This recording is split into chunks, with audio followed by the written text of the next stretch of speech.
It's time to feel the rage. Welcome to Film Rage, where we talk movies, in theater streaming, and classic films as well. Directors and actors beware, as you cannot hide from the rage. My name is Bryce, and I'm part of the Film Rage crew, which also includes Jim. Hey there, Jim. Hey, Bryce. Seem tired, Jim. I'm a little tired. And also we got Murman. Yo. Hey there, Murray. You're looking awfully spry compared to Jim. Well, I'm not. What? I was hanging with, who the hell was it?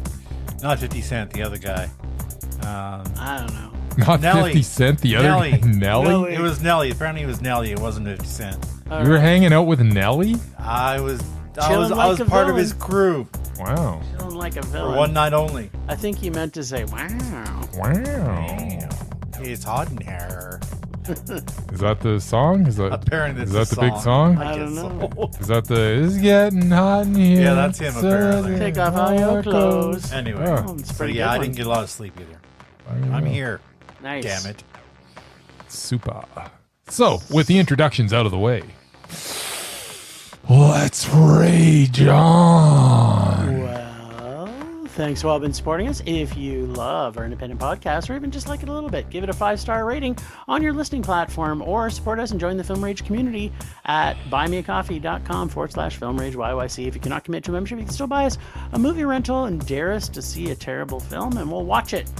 If it played anywhere in the world in a cinema. Right, Yep. let's get to raging.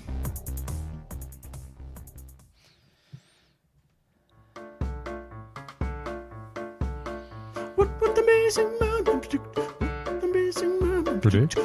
Predict the rage, or will he predict the mondo? Will he tell us all what Jim and Bryce are?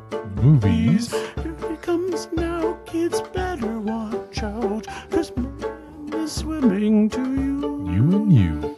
Swim, Murray, swim, Murray. Swim, Murray, swim. Swim, Murray, swim, Murray. Swim, Murray, swim. Swim all the way to our hearts, our little cuff-filled hearts.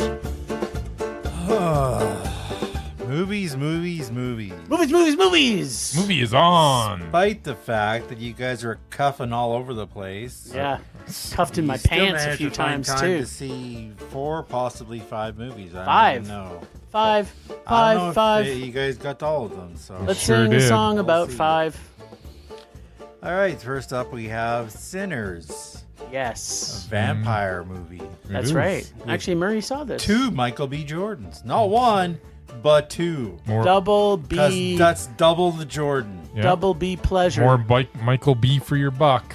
That's right. I don't think we like him that much as an actor. No, it's accurate. But as a movie, it had its moments. It wasn't the worst vampire movie I've ever seen. So That is true. But it is let's- also not. I would agree with that. Go yeah. double meh. All right. Was not the worst one I've ever seen. Queen of the Ring, another wrestling movie. I seem to be watching a lot of these. Yeah. Yeah. I've actually watched like 3 documentaries this week. Just they happen to be on TV. About All wrestling? about wrestling, including one about the Iron Claw, like the actual The actual. Iron Claw. story, not the movie. Nice. So yeah, like I'm wrestling all over the place. Nice. I did not see this one. Jim, just because it's a sports movie, I don't think got to a mondo. Whereas Bryce, he loves his wrestling. He does love wrestling. Although I've heard from both of you that it was too long. Let's see if he gets into a mondo. All right. A Nice Indian Boy. Yes. You guys both see this one? Yes. Sure did. All right. I know there was issues. There was issues earlier. There was issues. We may have differing Disagree? opinions on this. I'm Wow. not saying we do, but That's not good because I have it as a double mondo. all right. The Ballad of Wallace Island. Which Yes. I did go to. Yeah, you Yeah, did. you did. It was very, it was very UK and very punny. I liked it. I didn't love it. I think maybe you guys the same. There was some issues, I think, maybe. So double meh. All right. Alrighty. That could be one we get 3 mehs. You never know. Finally, The Wedding Banquet, which had maybe a couple of people I recognized in it, but Yes. yeah, it's like 2 gay guys, but they're faking being married to a woman Who are also lesbians. Who are lesbians, and then there's a grandmother, and it's South Korean. So yeah, double mondo. And Chinese, actually. And Chinese. So there you go, double mondo. Surprisingly, no rages, so I'm probably going to be wrong. Maybe. Not going to say. But what I will tell you is sin is ever present. It is.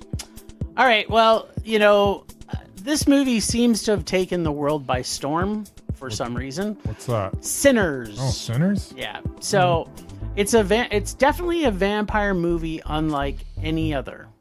Okay. We got witchcraft, magical musicians, evil vampires, past and present musical masters, preaching, and a musical subplot, even with some Irish dancing, and of course, double our Michael B. Jordan for our pleasure. But on top of that, we got dialogue that was a little forced and unnatural for first half of the movie, and a story that was I'm not sure what it wanted to be. It was super bloated with Klansmen and tons of characters that when we get to the finale are all seem kind of turned stupid, and a fight scene that made no sense whatsoever. But then we got a bit of fun, gore, and some unusual ideas with vampires. Was this a musical, though? I'm not sure. I'm thinking kind of. Was it a clan revenge film? Kind of. Was it way too long with a payoff that didn't make a lot of sense? Kind of. I got to admit that I liked some of the concept of this film. In fact, the concept of this film I actually really did like. But ultimately, I felt it was a little all over the place, and I couldn't get past the battle scene at the end, which should have been done much better. Plus, really, why did we get double the Michael B. Jordan? I don't know. I do not like this actor. I haven't seen a movie in him that I've liked. It's not like he took too much away from the film, because there is a huge cast. And I mean a the huge same cast. guy who's directed him in every movie he's ever done. Yeah. Like both Black Panthers, all of the Creeds. Same director. Yeah. So, I mean, I don't think he directed all the Creeds. I did at least 2 of them. Yeah, maybe. I don't Definitely know. You know did what? the first one. They're all horrible anyway. So I got to say, this was unique.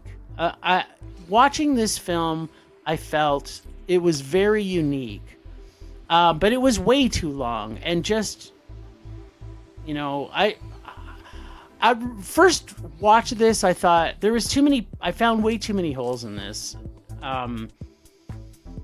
But you know what? It was swinging for the fences. It was, and that's one of the things I gotta give kudos to it, because, you know, it put a lot in here, and I think that was where I had the biggest problems. It was too much in one movie, and I also found editing was an issue. The story's ineptness at times. Those fences, though, I gotta applaud it. The KKK. They mention it like once and then nothing, and then all of a sudden at the end they're like, you know what, we haven't seen some good old-fashioned KKK revenge. We should probably add that in there, which made it even more confusing. I didn't hate it. I love seeing Klansmen get killed, so that was fun. The editing was weird to me, and then just there's pieces of it missing, I found. So there's a scene where, you know, when the vampires are going to start wanting to come in, like, you know, huff and puff and blow yourself in. We got Muff Diving Guy in the closet, and he's like munching away there, and then 2 seconds later he's at the front door wanting to find out who's at the door.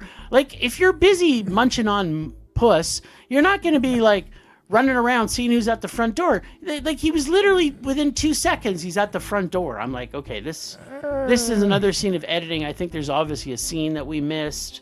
And then they built some kind of ancestry of past and present, And then it's underpin, which is kind of an underpinning of this film.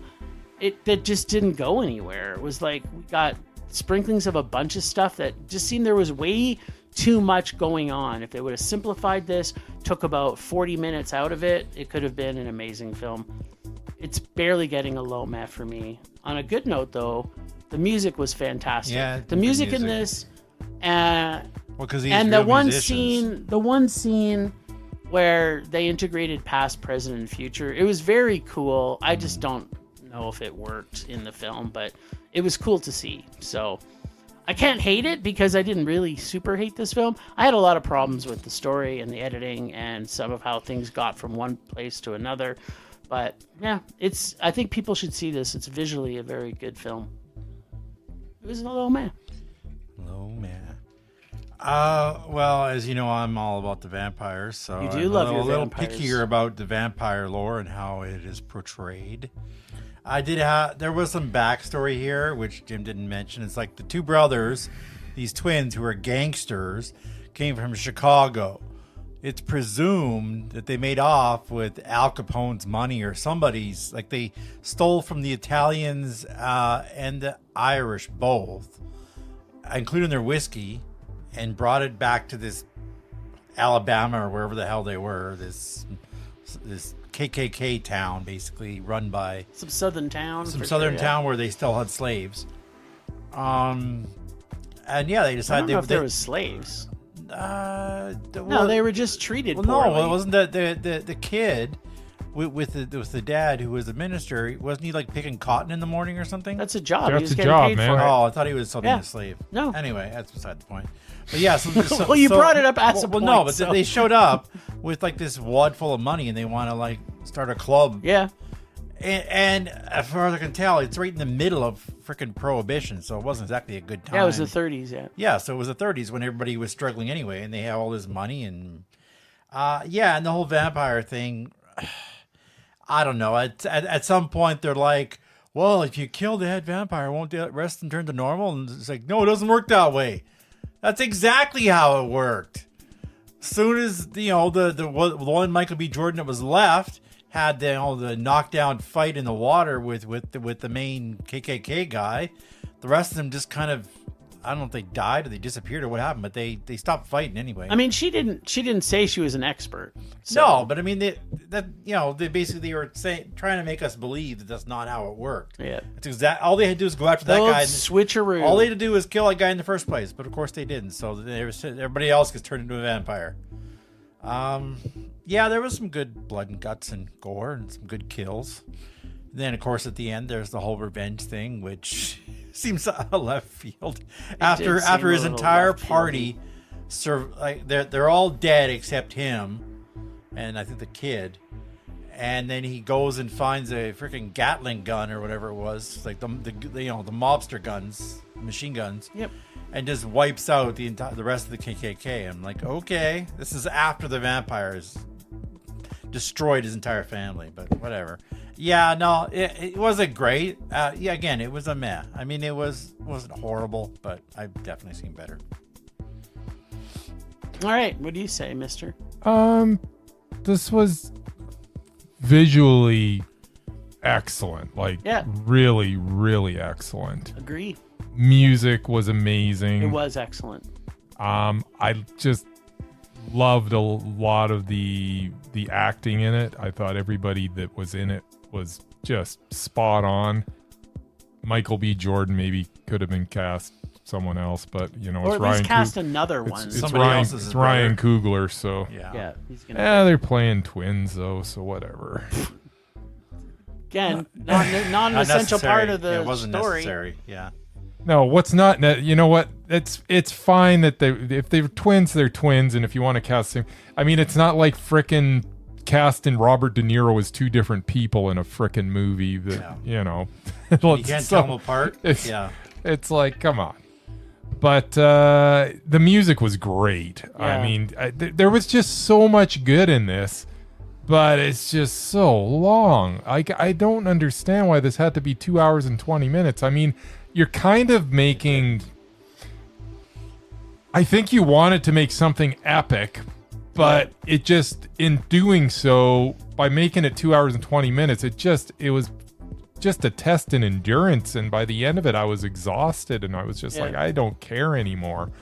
I was like, I don't care who wins the vampire. Well, you know, you're rooting for the people, so you are, but it's just like I just didn't. I'm like, I just want this to end. I mean, can we talk about the battle scene though? Like, my God, I thought, like, you know what, there's 200 vampires, fine. and they showed them attacking them, and like everybody wins. Yeah, there was 200. It was just white ridiculous. people and like 10 black people inside the barn. Wasn't even 10. I think there was like maybe 6 at that point. Yeah, and they took out 200 vampires. Sure, vampires are not that tough to kill. No, not well, they were trying to make them all look you gotta do is superhuman. stick a stake through their heart and they're done. Yeah, it's like, what's the big deal? That's easy. They showed so many times that, they're attacking, they're on top of the person. Them. And I'm like, all the people that they're on top of, who's actually doing anything? Yeah.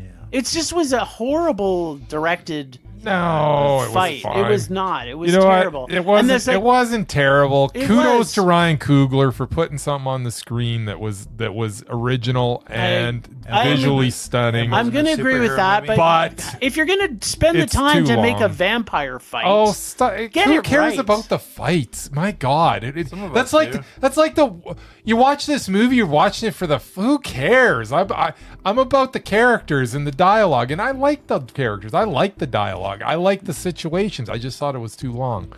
It was meh. All right. Fight was stupid. Who cares? I like the fighting. Yeah. Not so much about the dialogue. Yeah, I didn't think the dialogue. First half of the film, the dialogue was weak, and they put too much in it. But it was too long. It was too long. By at least a half an hour. All right. I would agree with that as well. Well, let's go from vampire wrestling to Queen of the Ring. Wrestling. Right, that's what we saw. Queen of the Ring. I was trying to think of the fifth movie, but apparently it's the second movie that we're doing. Yes, it is. So, biopic of the first $1 million female athlete of all time, where she battles the male-dominated wrestling world as well as an abusive, cheating, and all-around asshole husband who also happens to be her business partner, but also helps to bring integration into female sports on top of achieving female-on-female wrestling legalization. Whew. So this has a lot of information and accomplishments that they had to achieve. Like most biopics, I have stopped trying to guess what is real and what actually didn't happen, and what is added as I want to call sprinkling of flavor. So it's just not worth trying to figure this out anymore. I'm just like, you know what? I'm just going to watch the movie. I'm not going to care about what the actual things that happened are, because there's no sense comparing anymore. I'd much rather watch docs anyway. This film portrays our lead as a very important person in women's rights, and in a lot of ways is a hero for all later lady wrestlers to come forward after her. Well, let me rephrase that. The story is a list of items that they portray in clips we are going to see. As this is just another one of those films that is basically a list of things it has to show to get to the end of the film. Have her want to be a wrestler, tick. Meet her future husband and business partner, tick. Kick ass, tick. Be an awesome wrestler, tick. And then this goes on for the entire movie with dialogue that is throwaway. The acting that I want to say for half of the cast was a heel. And I'm going to go wink, wink, being a wrestling term. And it just falls into the same trap that biopics do. It's not a good portrait of this very important person in history's life. I want the doc, not the biopic dressed up as a doc. Now, not all of this was horrible. Everything that happens inside the ring with these amazing lady athletes is a very cool and very well done. I've never seen... I want to see fight scenes in a movie as done as well as this movie, in my opinion. It would have been great also that the ending showing all these real images and footage was also, and I thought was done great. These things were great. So, I mean, the movie I did not think was done well. The wrestling was stupendous, and it was way too long. It was like 2.5 years or something. It was 2.5 years long. Yeah. Yes, Jim. Yeah, which kind of wrecked the pacing for me. Like it being that long, it kind of fucked up the pacing.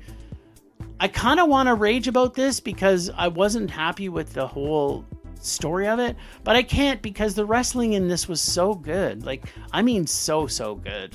So I'm gonna give it a meh. Yeah, 2 hours and 10 minutes to tell the story of Mildred Burke is unnecessary.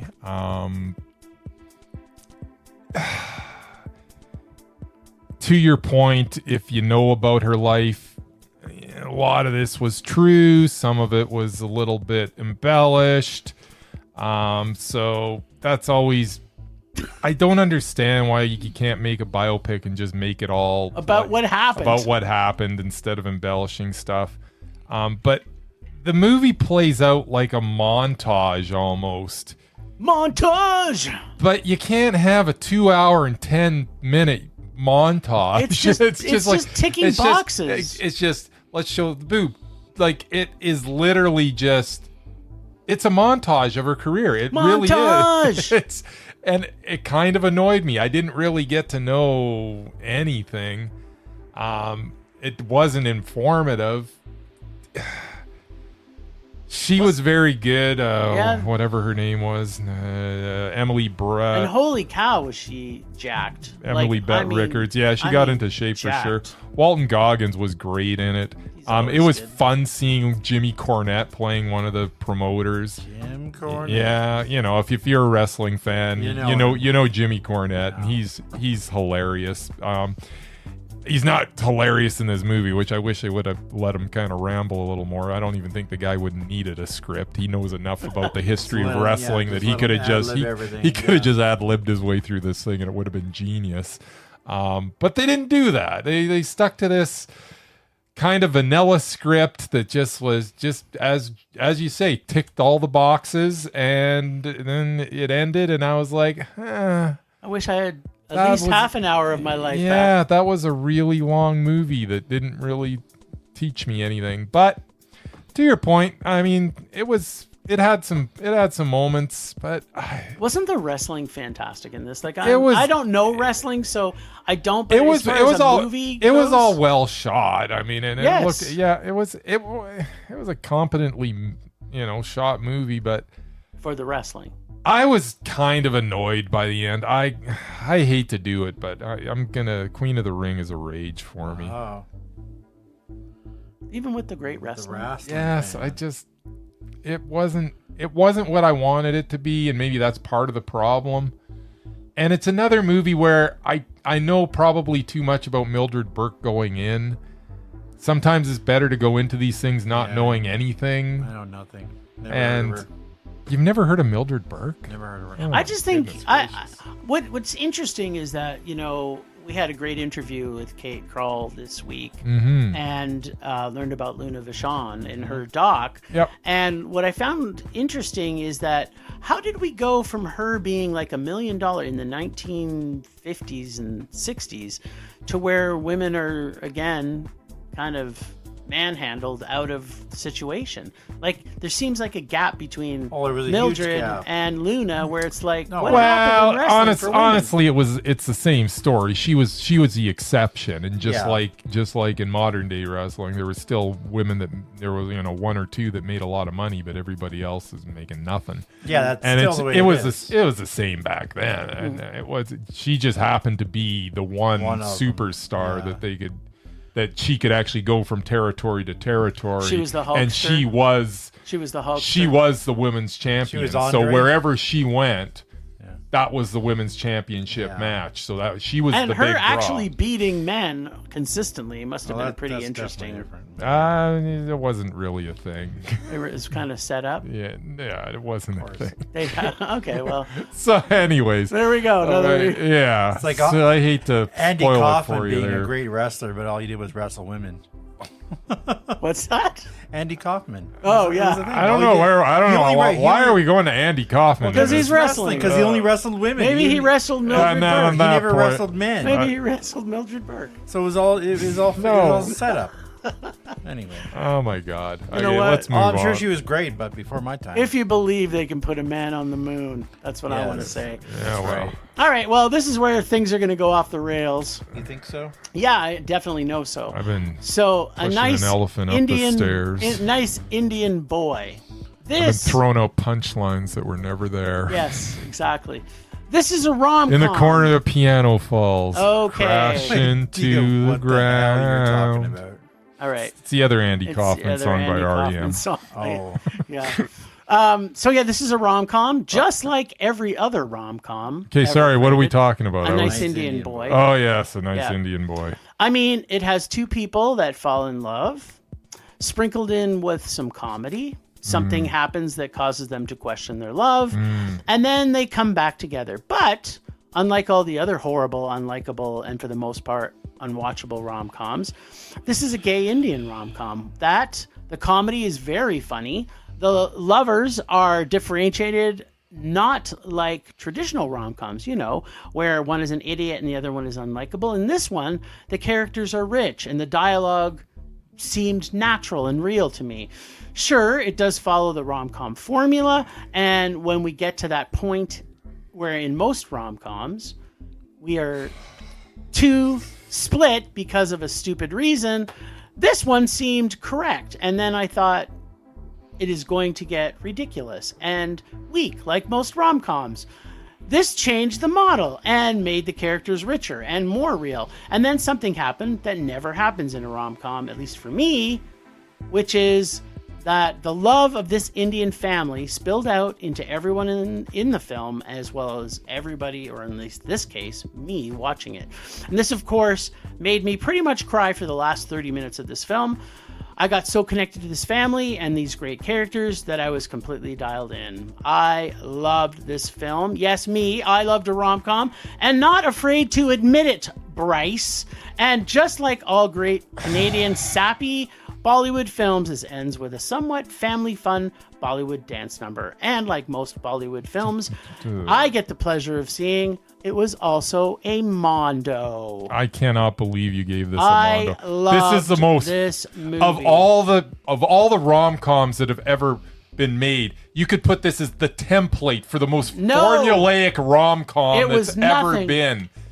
I am sorry. I wanted to like this movie because I really like the lead actor. What is Yeah, it? nice Indian Karan boy, Soni. whose name I can't remember. His parents in it, Zarna Garg and Harish Patel, they're the only thing in this though that I enjoyed at all. I enjoyed the parents. Everything else I had no use for. And the fact that this was so formulaic, this story deserved better than to be a total formulaic rom-com. See, I didn't see it it wasn't that way. funny. There were some. I was laughing a lot. There were some parts where I almost smiled, and that's as close as I got to a laugh. It just wasn't. It was nothing. Ugh. It was the fluffiest nothing rom-com that I've seen in years. I don't even know how you're saying that. I think I enjoyed that thing that Rage or Dare movie that I watched not that long ago with Deborah Messing and Dermot Mulrooney. I think it was as good as this. No. It had the same stupid situations, came from the same template. It's just a rehash. It was and not the same It was template. not original in any way. It was completely unlikable, and I wanted to like it. I really did. I tried, but it didn't is try that not. hard. I tried hard. I don't think this thinking, is formula at all. Oh, it and is the reason 100% formula. The reason I don't think it's formula is because what? Well, because it ties really into the whole Indian culture, and that historically, when you see movies where they're depicting Indian culture, that there is this level of judgment from parents in it. We've seen it many times in Indian films. So the fact that they were able to pull a queer film into the Indian culture, and it starts that way where they are, and the relationship between the son and the dad then that's is the other thing. fantastic by the end. You don't see that in rom-coms. Parents are not even involved usually. What are you talking about? rom-coms. It's exactly like every single rom-com where they've got these parents that don't approve, but then they come around, just like every rom-com. No, rom-coms are usually just the couple and their friends. That's the every model. rom-com that's got a family involved with it. It's exactly the same. I don't think so. It's like every other movie that has a family involved with it. Oh, they don't approve. Oh, they do approve. Like, this story deserves so much better. It's just like, I thought that they could have written these parents as way more complicated characters than they did. They were just absolutely superficial as well. I did not like this movie. I just did not like this movie. I wanted to. And I loved it. It was not good. It's a rage. It's a total mondo. Can't wait to hear what you think of the last movie we're doing. This is basically the same thing. No, it's not. No, it's not. It seems like it. I'll tell you one thing. It's not a rage. Spoiler alert. Spoiler alert. All right, Murray, what do you got to right. say about the Ballad of Okay. Wallace Island, or as I like to say, Stalker Island? Stalker Stalker Island. Island. Yeah, the Ballad of Wallace Island. Of It's Stalker like Island. Charles, this, nerdy recluse who lives on an island with like 3 other people. Apparently he won the lottery twice, which I know is possible. And he is decides possible. to Apparently invite was. this famous folk duo from whatever decade. Did you notice that they were the same numbers too? He won it on the same numbers. Yeah. Yeah, same numbers twice. Yeah. Which there is books written about that. Guess There's so. numbers But yeah, that. so he invites this guy who's like he's like a famous folk artist guy. And then unbeknownst to him, they also invite his ex-partner who he used to have a thing with. So it's awkward. There's a love triangle. And yeah, Charles, this eccentric guy, lives in his house. There's no phone. There's like one little grocery store that has like nothing. She asked for a peanut butter cup and the lady comes back with a thing of peanut butter. It's not even like And do you want this in a cup? She gave in him a a cup. coffee cup. And she goes to put it in a coffee cup. That's their Put idea the of peanut butter in a cup. So yeah, it's that kind of a movie. And Charles, oh my God, the puns just non-stop. I know. No matter what anybody says, Yes. he's got a pun as a comeback. Yes. Wow. He was a lot. He was a It lot. was a lot. A lot of fun. A lot of fun. The folk artist dude, he's like taking a bath or something, and like Charles is just sitting there on the toilet watching him. Oh my God, it was so ridiculous, but yeah, it was pretty sweet. And it had some good music if you're into like folk music. Yeah, I think it's like all original music too. It is all original and music even a written for the film. Even a little bit of rom-com at the end, but not the one that I expected. There you So yeah, it was. It was nice and sweet. It was, like the kind of movie I actually do like most of the time. But when I saw the trailer, I thought this doesn't look very funny. Oh. But yeah, it definitely had its moments. There you go. Just the fact that he went to get change for the payphone, he brought back $50 worth of quarters. Then he carried this sack around for the rest of the movie. It's the little things in movies that make the difference. I couldn't quite get it to a mondo, but it's definitely it was entertaining. And after some of the stuff that I saw over the weekend, it was a welcome relief. Nice.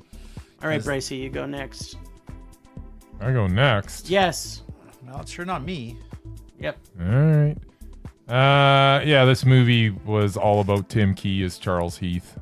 He absolutely carried this film the whole way through. It's just an absolute delight just watching this guy just interact with everybody, and he's such a believable character.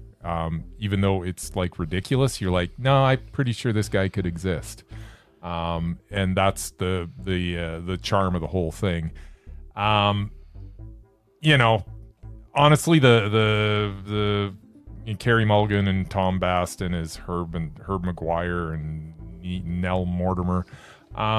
it could have been played by anybody. Doesn't matter. This was Tim Key's movie, and he was so funny through the whole thing. Like, I don't think I've laughed this much in quite a while. Probably, well, that's not that long ago. I guess Freaky Tales, I probably laughed as much. Yeah. But it is a very unconventional little story.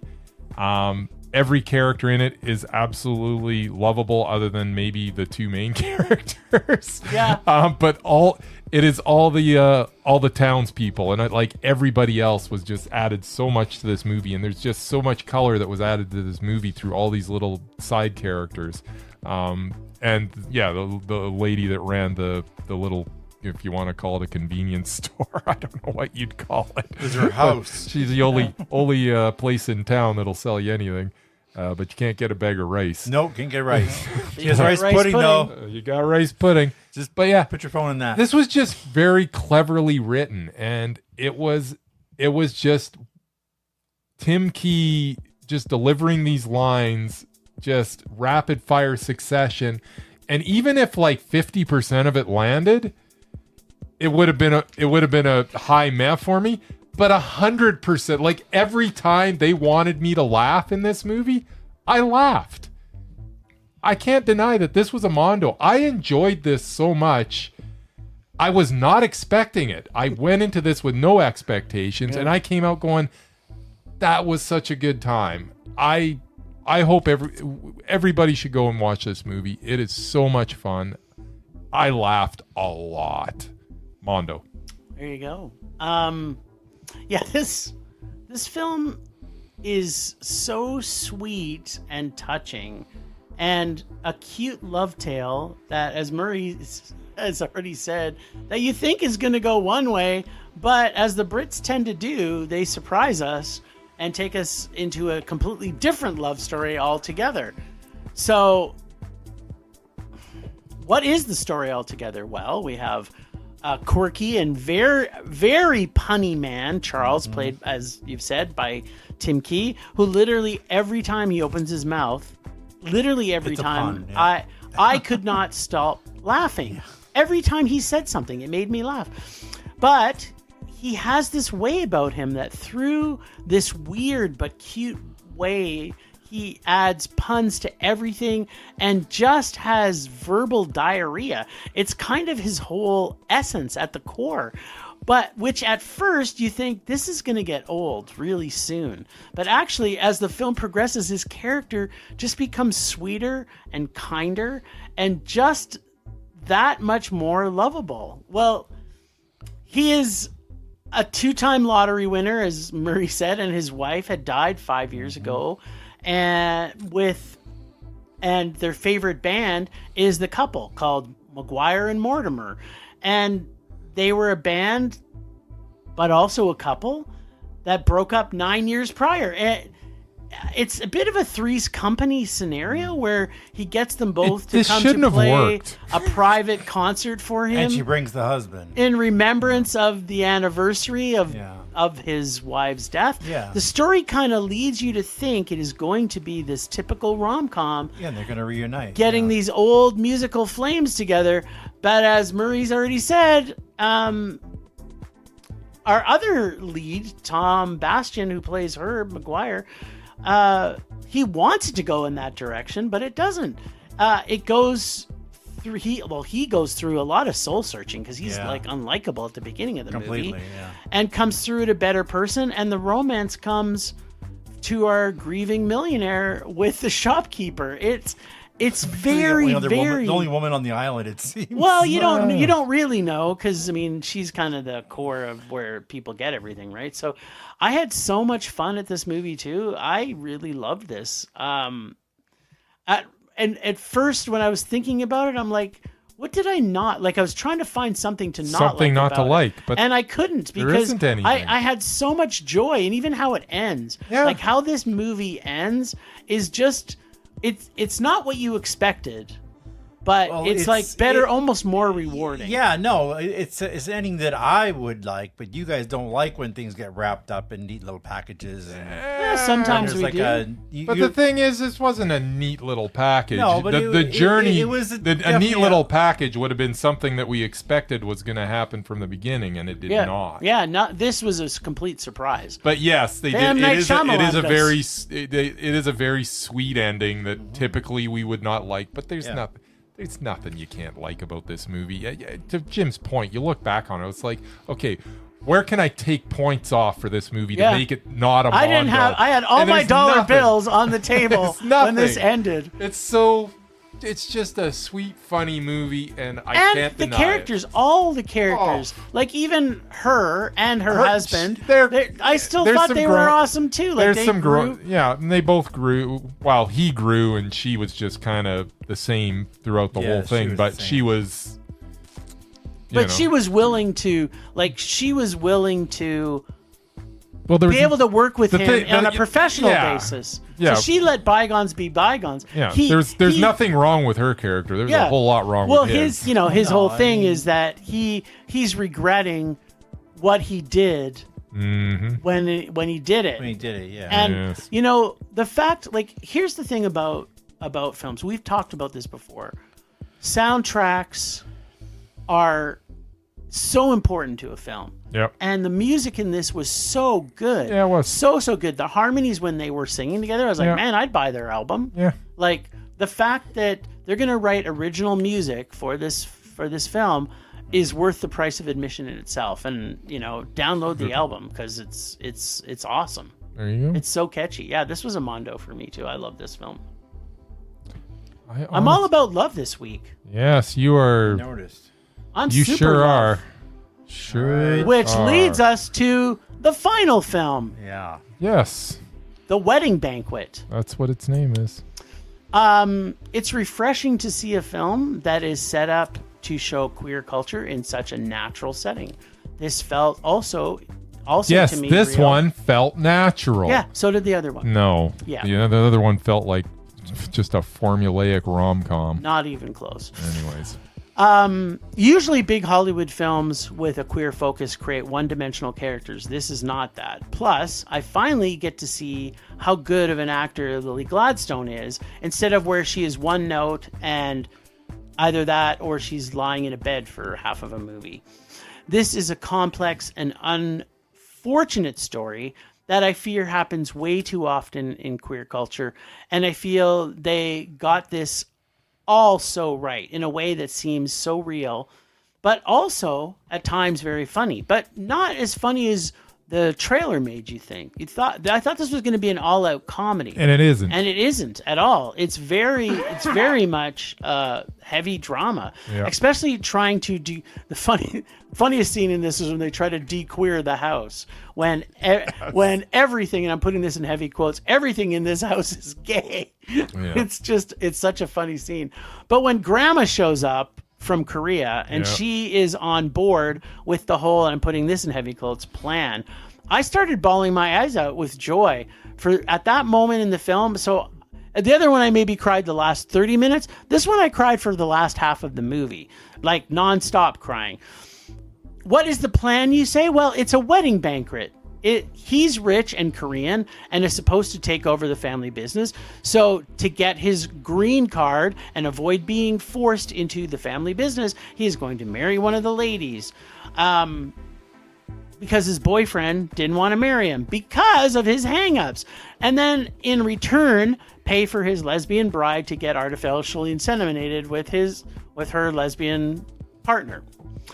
It's that convoluted. It's that convoluted. Sounds like Grandma's no dummy. But so is life sometimes. Sometimes life is. Grandma's no dummy. And so glad to see the acceptance that she provides.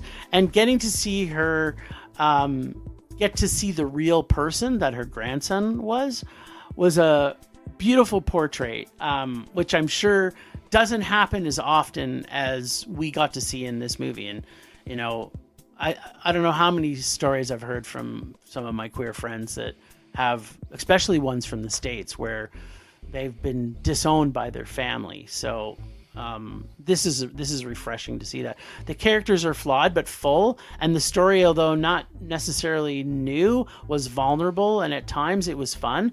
I totally love these characters, and the realism and the love of all these people. It warmed my heart. And for what I thought was going to be a comedy, ended up being just a refreshing, important family dynamic film, and also had me laughing now and then. It was just like Past Lives, but with lesbian couple and a gay couple. There you go. Okay, so it's Well, if it's just like not, Past Lives, then it must be Mondo. It is. It's and just like Past Lives, it's Mondo. And I have a bit of unpacking, but what did you think about this? I think that you got this one right, Jim, unlike the last one. This one was... Wait, okay, the last one was Ballad of Wallace Island, which sorry. I said was Mondo. I got that right. The previous And then A Nice Indian Boy, which was also Mondo. The other wedding movie. I'm sorry, you weren't with me, so you weren't seeing me bawl my eyes out for the last 30 minutes, so it was a Mondo. That's Yes. if I can bawl my eyes out for more There than was 10 nothing minutes. about... Anyways, The Wedding Banquet, yes. This was such a believable movie. It's one of those weird movies where this plot is so convoluted with so many moving parts, but you literally go, yeah, that could happen. And to your point, once Grandma comes in, that's where I'm all in at that point. I mean, I was enjoying myself anyways, and I just, this was a very, very good movie. There's nothing I can pick apart in it. The performances were great. I mean, I'm just going to echo your sentiment. Like, everything you said, I agree with. And we can't say that too often, especially this week. We usually can say that lately, but this week, sometimes not. Yeah, I guess that's true. That's true. But I enjoyed this so much. This was Mondo. Nice. You know what to do, Murray. So we got to unpack a few things. And to your point, Lily Gladstone, this was such a good performance from her. I know, just everybody in this, this just was really, really good. Yeah, the cast in this is I don't know where they found Han Ji Chan as Min, but oh my God, he was good in this. Oh my God, he was really good. Yeah. In it. So good. But can we talk about the barf walk?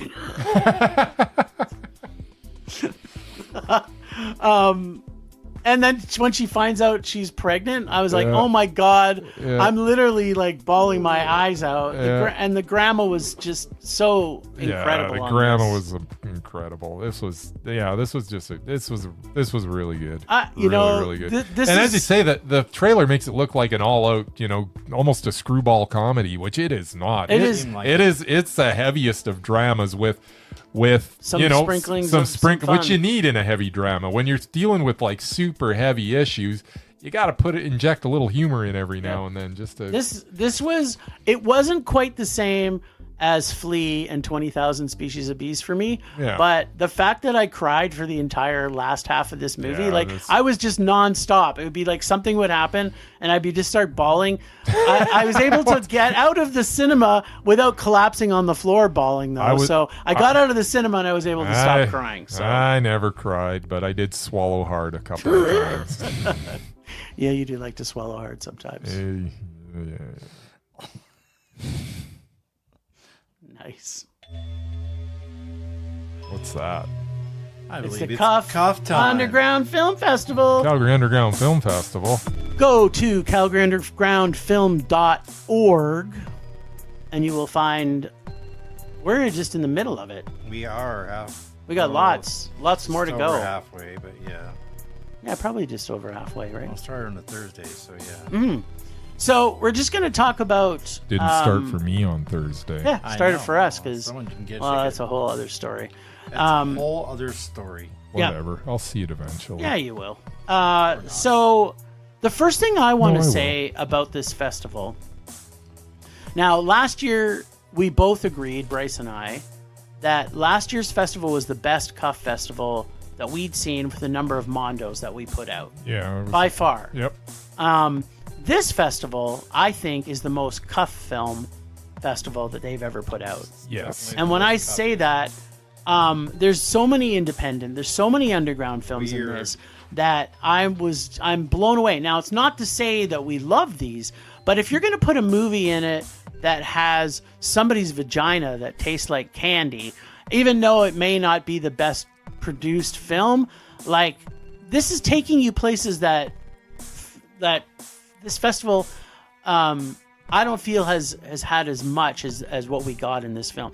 Every film is pushing boundaries. Every film is taking you places where you never thought you were going to go. So I can't say enough good things about this year's festival. I have not hated one film in this yet. And, go back 5 years and that wasn't necessarily the case. So yeah. So it was rom-com central 5 years ago. Kind of felt a little bit like that. It did. But now it's back, baby. It's back to being the Cuff that we fell in love with 22 years ago or 21 years ago or whatever it is. Something like that. It's a lot of years ago. Anyway. So many years. If you're in Calgary or if you're even in Alberta and you're listening to this, you've got to get and see some of these films. Yeah. So we're just going to talk about our Mondos that we gave out. I think I've given I'm going to be giving out the most Mondos. So what I think might be best is I'll tell you about the film, and then if it's also a Mondo that you have or you want to add to it, and then if there's things that I didn't list, then you guys can add it on to it after the fact. Yeah, I'm pretty sure I know what your Mondos are, and yeah, I think I told you. I think I agree with like a lot most of them. All right, so this one we know Murray does not agree with us on, but my first, and I didn't put them in any order because I can't. They're all films you can't compare. Ebony and Ivory. Two best friend musical geniuses come together over a weekend to make the perfect song. So good, Murray. Inside a Scottish cottage. Scottish cottage! That could change how people think. Ebony and Ivory, where they smoke doobie 1% true, woobies and maybe, but it eat wasn't. ready-made bread, vegetarian meals. Yes. In some of the wackiest and funny dialogue since The Greasy Strangler. But when he brought... What? This is the first time in a movie that man. I literally lost all control of every orifice in my body. I was crying and laughing. There was snot coming out of my nose. I was drooling. I think I sharted. I was going to say fart, but there was actually some shart there. Mm-hmm. I could not stop laughing for 15 solid minutes when he took that fucking nugget slide out. I just completely lost my shit. Could not stop laughing. And I picture that in the future, I would say that I can't say it'd be me and Murray when we're old, but this would be probably Bryce and I when we're old. Murray would have to be coming along after the fact. This is exactly what I picture Bryce and I like in the future. I love this film so much. Yeah, Ebony and Ivory is an instant freaking classic. It is so funny. As I say, if you've seen The Greasy Strangler and you super enjoyed it like us, then you need to see this. If you saw The Greasy Strangler and you didn't like it, like Murray, like me, then this particular director's humor might not be for you. Although this is a very different movie, so it's not like a gross. There's a lot of gross stuff in Greasy Strangler. Not so much in this movie. No, that's enough. It wasn't so much gross. There wasn't anything gross. What was gross in it? Yeah, there's nothing gross. Oh, just the wieners? Wieners? Is that you don't like wieners? I love wieners. Who doesn't? Not for 20 minutes. Hey, dude, just dancing on the shore the there. dance number. Oh, my God, that was so good. Fucking dance number. Anyways, yeah. No, Ebony and Ivory, absolutely agree. It's total Mondo. All right, this one I don't think you loved it as much as I did, but for me, Art Spiegelman, Disaster is My Muse, was a Mondo for me. This is another Talking Heads doc, but to be honest, I'm okay if the person that's talking is a genius and their art is saying all the things that I think the world needs to know about. This man changes comic and art and literature by writing one of the most powerful and original graphic novels that has ever existed. He started the actual graphic novel, and it got me... And the test is when I see a documentary about somebody, and if I love it that much, I'm going to buy his book. Well, while I was sitting in the stands, I rebought his book and the follow-up book to it as well, so they're both coming. And the fact that he did garbage pail stickers was like, I collected those as a kid. The garbage pail kids. Yeah. So I'm like, kudos to you, Art Spiegelman. You're just still kicking ass and and fighting for the little guy till you probably drop dead. This guy's a genius. I loved him, and I love this movie. Movie was really good. Yeah. People should see it. Yeah, It wasn't totally. Mondo for me, though. It was totally Mondo. It was for pretty me. long. It wasn't long enough for me.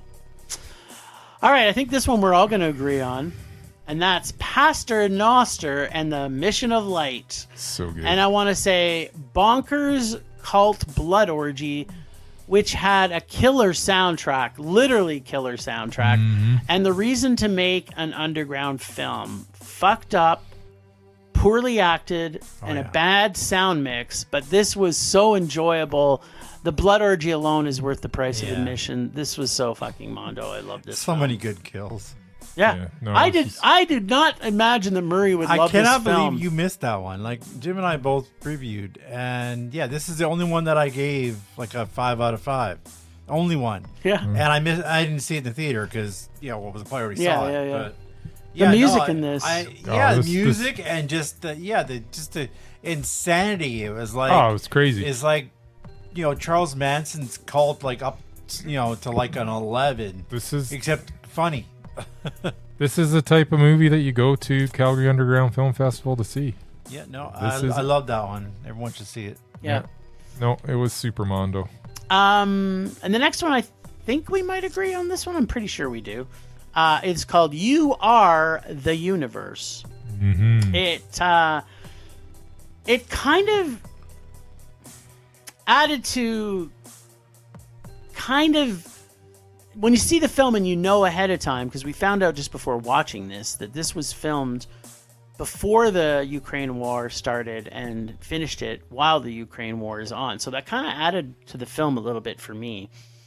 In this film, we have the final man in space because the world blows up, and he's by Jupiter. And then he finds out that there is another living person near Saturn. It's a space movie about the end of humanity and also happens to be an amazing love story that was so fantastic and also funny because it had a cheeky little robot. I love this film. The pacing was so good. The visuals were amazing for a low budget science fiction movie. It's probably I'm going to say it's one of my favorite science fiction movies I've ever seen. I freaking love this movie. I loved it too, and it's a Ukrainian movie that actually got finished while the war was going on. So it started before the war. That's but what I actually, said. Yeah. Really? I wasn't listening. Remember, he's deaf. Yeah, that's right. He's deaf. He's also tired. We've That been too. watching nonstop movies. Yeah. I think we've watched like 23 movies now. I think. I don't know. It's a It's lot crazy. Of movies. I don't know what's going on anymore. It's the crazy. Is that all you wanted to say about it? Yeah. Okay. Yeah, it was Mondo. All right, perfect. And then my last Mondo. I just want to go to bed. Yeah. My last Mondo is called Mr. K with my favorite creep tonight, crush of yeah. all time, Yeah, it's Crispin good. Glover. The sound and the set design is They're is amazing. reason to see Yeah. this movie I- alone. I would agree. There is not a better set and sound. If this doesn't win, okay, here's my prediction. Nobody at the Oscars is going to even fucking see this movie. This has the best sound and set design that's ever been created in a movie in the history of the universe. And this is probably not even going to get seen by anybody on the stupid Academy. Yeah. I cannot talk about how great this sound design was. It was so incredible. But on top of that, it's pretty fucked up. And when you come out of the movie, everyone's going to have a different opinion about what this film was about, which to me is the sign of a true Yeah. Mondo film, because Yeah, I yeah. have my own thoughts about it. Murray probably has his own thoughts about it. Bryce probably, everybody that we were talking to as we left the cinemas is going to have a different thought about what Mr. K is about. And to me, that in itself proves it, on top of the fact that it's the best set design and sound design ever. I enjoyed it a lot, but it wasn't Mondo. It was totally Mondo. It was but to your point, the set design is amazing. The sound was really good. But yeah, no, that set that was crazy good. There's a phrase that Bryce is fond of saying, which totally applies to this movie. Oh, I don't know what's happening. See, that was me for 95 minutes of this movie. You were laughing a lot. That's what makes there it were good. some funny moments because Crispin Glover is awesome, but I had no freaking clue what was going on most of this movie. Yes. Which is why I didn't give it a higher rating. Because if I actually understood the plot, I actually had to read about it. Like when I went to the bathroom, I actually pulled up the thing. I'm like, oh, is that what it's supposed to be about? Because otherwise I had no idea what was going on. Just he kept going from room to room and all new situations. There was like a bunch of gypsies that never showed up again, and then he was all of a sudden in the kitchen where all they do is eggs apparently, and I'm like, what? Yeah, it just got weirder and weirder. But that's Crispin Glover, so yeah, it definitely wasn't a Mondo, but it was for me. It Now, was- did you guys have any other Mondos that? I did not. Did you have another one? I've seen 7 movies, and I extremely disliked 5 of them. Oh, So yeah, the one tonight is a middle of the road. The other one you guys do not agree on, which is basically the only one I was looking forward to pretty much the whole festival, oh, nice. which was Cheech and Chong's last movie. It was good. Yeah, I love those guys. I grew up with them. They were my You grew first- up with them? Well, I grew up watching them. Well, Well, he's that's Canadian. different. They both lived in Canada. That was my first experience with adult humor. And I was an impressionable teenager because we had Cinemax, that and the the R-rated comedies like Porky's and that kind of stuff. So But you're yeah, saying that Cheech and Chong movie was a Mondo for you? yeah, absolutely loved it. Nice. That one guy I don't know the guy's name, but you know him. He's an older guy with a big long beard and glasses. He kind of became one Mike? of my. Is his name Mike? Yeah, I started hanging out with him a lot more for some reason. But yeah, and he after the movie, he was like telling me, yeah, I knew everything that was in the movie. I'm like, I didn't know every single fact. I mean, I knew stuff about the movies, but yeah, I learned a lot about the movies, and I thought maybe I was going to be in the documentary, but I wasn't. 'cause and the I fact thought maybe they would have covered the Highwood Music Festival in Alberta here, and I was there. Yeah. I was hey, Tommy just- Chong. just the fact of how they met, Him and his band played. and how It they was great. crossed paths, and I'm like, yeah, And he was the master of ceremonies. Yeah, it's like Cheech came up to Canada and was in Calgary, and that was weird after like Chong left. It's just weird shit. But they didn't cover the Highwood Music Festival. That's why it wasn't Mondo. Okay, whatever. But There's I other learned a reasons lot, it's too and long. yeah, they had a lot of them driving in the desert trying to find whatever this Yeah. place was. But it's like, yeah, you saw how they worked out some of the shit that tore them apart in the first place, and at the end, I loved it. It was a Mondo, but yeah, you guys don't agree. But we both liked it, Yeah, I liked it a lot. but no, it I wasn't. Mondo. I grew up with the album. Mm-hmm. The one. yeah, well, you're a little older the than car, me, but the car that folds out. That's yeah, no, I don't. that album was. I don't on remember a our- lot of their comedy bits other than Yeah. than the Dave one, but yeah, I saw. basketball Joe. I saw. And for that movie, you can probably see it at a cinema near you. Yeah, it's gonna- it Oh, came yeah, out in it'll be coming out, yeah. It's out in Calgary now. Yeah, Yeah. And I thought I would like the Paul Rudd one a bit more. I mean, it was okay, but yeah, I didn't like some of the where it went. But Nice. So Yeah, Cheech the and Chong's last movie, right? That yeah, was called? last movie, yes, Doc. And I looked actually because I went home, tried to find some of their movies on Tubi. Only one on there is Korskin Brothers, which is like the worst one. But they also had a documentary that they did a few years ago.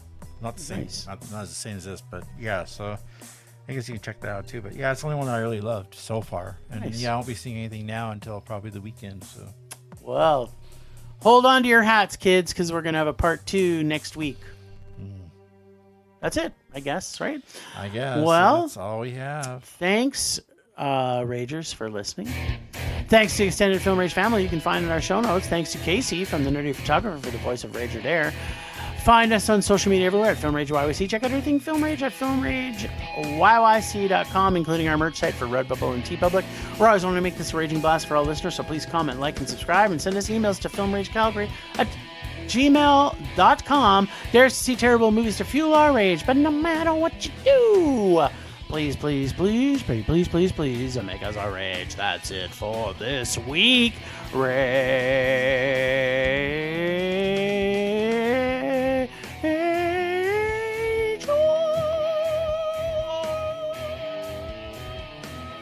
Rage on.